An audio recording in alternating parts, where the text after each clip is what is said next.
So happy to welcome on my next guest here. He is the play-by-play man for BTC Fights. They got their event going down this weekend. Really excited about it. And you can actually watch that live on Spectation Sports. Happy to be joined by my good friend, Jason Hagholm, here on the program. Jason, how you doing, man? I'm doing well, James. How are you? Pleasure to chat with you to talk some BTC 29. For sure, and hopefully many more here on Spectation Sports. Of course, we're so excited about the partnership and being able to stream these events. Before we talk about the card, I know you very well. I think a lot of people on Twitter especially know who you are, very active on there. But for anyone watching this, talk a little bit about your experience in the industry. Obviously, you've been there from the beginning when it comes to commentary for BTC, but you also do commentary in the OHL and junior hockey as well, too. Just kind of give us the Coles notes for people who might be wondering who you are. Yeah, so I mean, working with BTC, actually, June 1st was my 6-year anniversary since being a part of the team. So that's now 6 years, which is crazy to think. But I graduated television broadcast at Conestoga College, did a bunch of sports around lacrosse. My first break actually was roller derby, which is kind of interesting, but fell into MMA. Always loved MMA, got to do that. Now I've been with BTC since 2019. And since about that point, too, have been a part of the Kitchener Rangers broadcast team. And back in 2022, I took over as the play-by-play voice for the Rangers. So it was a good season in Kitchener. I made it to the Western Conference Finals before losing to London, who ended up winning not just the OHL, but the Memorial Cup this past weekend. Yeah, I saw that. That's great. That's awesome. And obviously a lot of ties between hockey and MMA. But we're here to talk about BTC 29. Very excited about this one. Adam Asenza, Mr. BTC. Who else would be headlining a card like this? Going to be taking on Aaron McKenzie. I actually really like this fight. So we got Canada against the U.S. We had the Four Nations earlier this year. We get a little sample of that on Saturday. Adam obviously coming off a loss, which is a bit surprising. Looking to bounce back here. Just your thoughts on this main event. Again, the matchmaking on point like it usually is for BTC. Yeah, this is a fight that I've wanted to see in BTC for at least 2 years since Aaron was coming off that stint on The Ultimate Fighter. I just think their styles match up so perfectly. They're both around the same age. They both got that big fight experience. I think this is going to be an incredible fight. As you said, James, Adam Asenza is Mr. BTC. He's had the most fights in BTC fight promotions. He's got the most finishes in BTC fight promotions with 6. And as well, under the BTC banner, Adam is undefeated in Burlington, Ontario, which is his hometown and where this event will take place. And, Aaron and Adam are kind of in the same spot. They're both guys that are, looking to get back into a major promotion, but they just couldn't find opponents. And now that they've met each other and Aaron, he hasn't had an MMA fight since he was on The Ultimate Fighter back in 2023. Had his last fight was a kickboxing bout. So this fight fell in the right place at the right time for both guys. And I expect this to be one of the best main events and fights in BTC history. Yeah, and go check out our interview with Aaron McKenzie from our good buddy Ed Carbajal here over at Expectation Sports. You got a chance to speak to him, really in-depth interview there.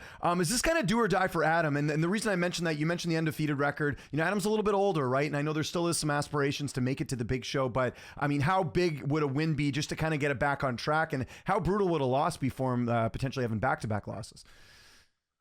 Yeah, I mean, I think this is the most locked in I've seen Adam going into a fight. I mean, he's pretty stoic during medias or when we get to speak with him, but this is the most intense he's been. And his camp, they wanted to fight someone the caliber of an Aaron McKenzie. So they believe that there is still a path to a major promotion, whether it's UFC or PFL.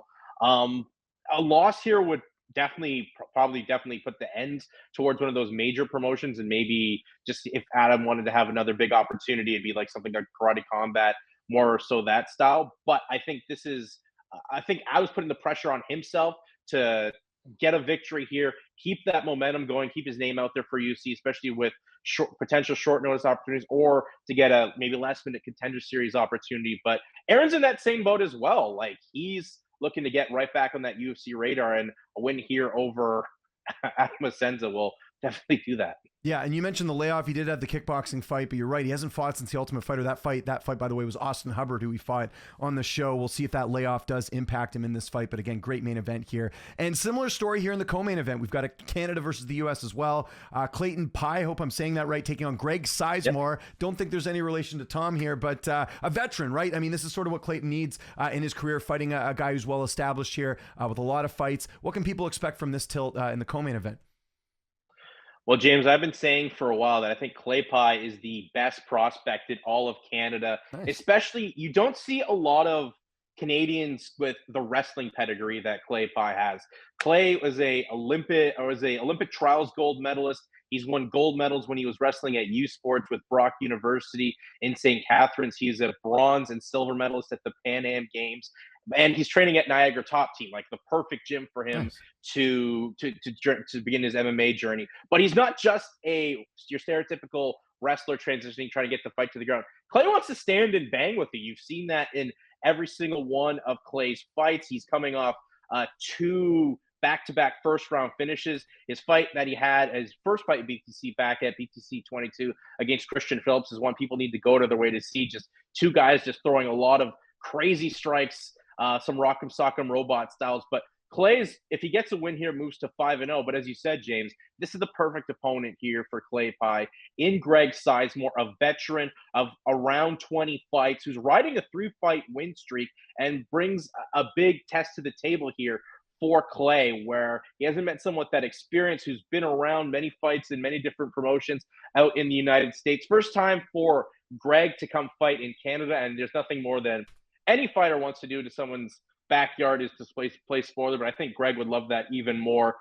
Greg himself, a brown belt in jiu-jitsu, and he feels that this is a great matchup for him. He feels like his experience is going to be too much for Clay. Yeah, certainly going to be interesting as well. Clay going to be younger, I think, by almost 10 years, which will be interesting here. Do you see this as kind of a Contender Series audition? They kind of look for fighters in that 4 or 5 range, especially undefeated guys. I think a finish here could certainly put Clayton on the radar there. I think it definitely could be an audition.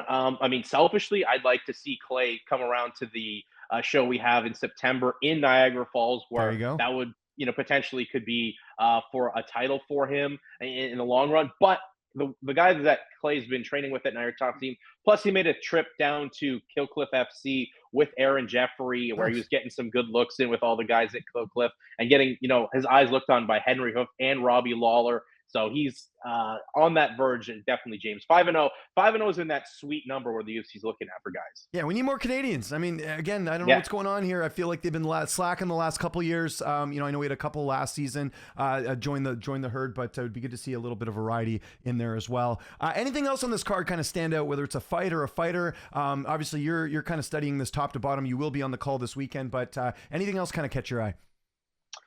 So there's a fight in the featherweight division that was kind of added short notice to this card, but I think it's got the potential to be absolute fireworks. Tisha Guthrow versus Nate Small. Oh, nice. This will be Nate. I didn't know Tisha was on this card. Cool. Okay. Yeah, this is very added a couple weeks ago, but this fight's awesome. This will be Nate Small's third fight already in 2025. He fought for us back in March in Belleville and just picked up a win out in Barrie, Ontario by a second round submission.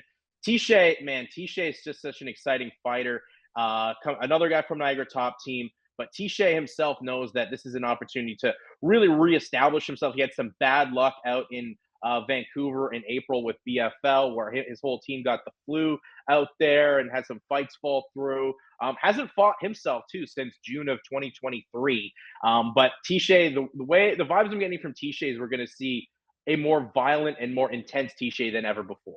Yeah, and I think this fight's going to be amazing. And I was going to mention too, if you ever hear any of Jasmine Jezovicius's interviews, TJ is one of her main training partners. So, again, the team obviously thinks very highly of him, and there's a lot of promise there too with that 7-2 record. I know we don't have a ton of info here, but BTC, one of the things we talked to Sherry about in our last interview was lots of events going on. You're going to be busy, Jason. It seems like every month there's going to be an event. BTC 30, July 12th. That's going to be right around the corner. What can you tell us about that? We know it's going to be in Mississauga, but I understand another all amateur event, which is what we had last time. Yeah, so our next two events after this weekend, BTC 29, BTC 30, and BTC 31 will be amateur only shows, which is, great to see. Amateurs finally got approved back at the beginning of this year. We had our first all amateur show in Belleville back at the beginning of, in Sarnia at the beginning of May. And that was, really exciting to see, who's got real potential to become a pro and be a successful professional, or who was really just maybe trying to see what MMA was going to be like and if it really was for them. This show coming up in July, I think it'll be exciting. not much has been announced for it yet, but it being another all amateur show, I think is just exciting. And plus, the show after that, BTC 31 in Oshawa in August, will be another all amateur show. So the GTA, get ready for a lot of amateur MMA coming your way. Love it. That's great. Jason, thanks so much for doing this. Hey, before we go, I know you're a Panthers fan. Are they taking home the cup? What do you think? Honestly, James, I think it's going to be a 7-game series. I think it's Edmonton's turn to win the cup this year. I think they're much more mature and experienced, and I think McDavid getting that goal, the golden goal in the Four Nations, was something that's going to motivate him here to come through and have his best series ever. And I think the Oilers will win this cup in 7. There we go. Heard to hear from the hockey man as well as the MMA man, Jason Hagholm. Jason, this was awesome. Hopefully we'll be doing more of these going forward. If there's anything you want to mention, I know you got your social media handle. Very active on Twitter, guys. Make sure you're following him here. I'll give you the last word.